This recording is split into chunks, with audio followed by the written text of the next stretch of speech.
Hey, what's up everyone? This week's bass fishing tip of the week: match the hatch.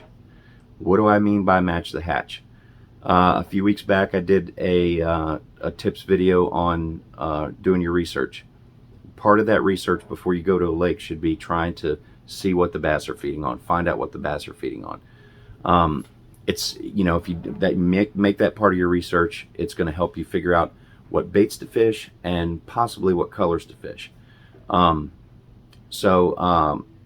few examples of that are like if the bass are feeding on shad, you still have to pay attention to watercolor, okay?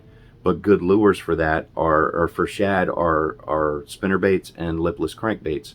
But colors, you're going to go clear water, you're going to go more whites, more silvers, more natural colors. Dingier waters, you can use darker colors. Like in Florida, a lot of the lakes I fish here are dirtier water.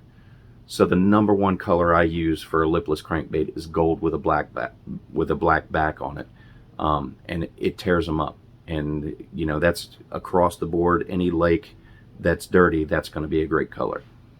Another one, let's say they're feeding on crawfish. Okay, crawfish, you're going to want to fish jigs or tubes or something to that nature, something on the bottom that you're going to bounce that kind of looks like a crawfish.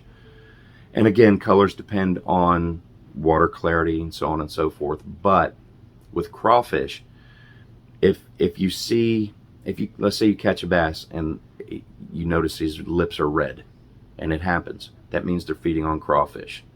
Use something red. Use a red colored jig with a red trailer.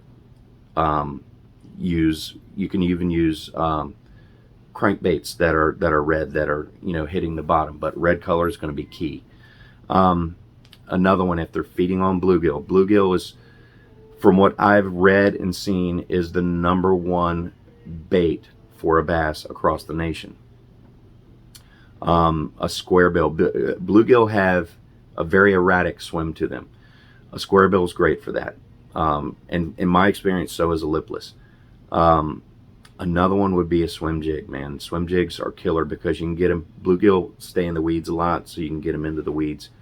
And then swim baits. And then you're going to go to natural, like bluegill colors and stuff like that. They have swim jigs that are bluegill color.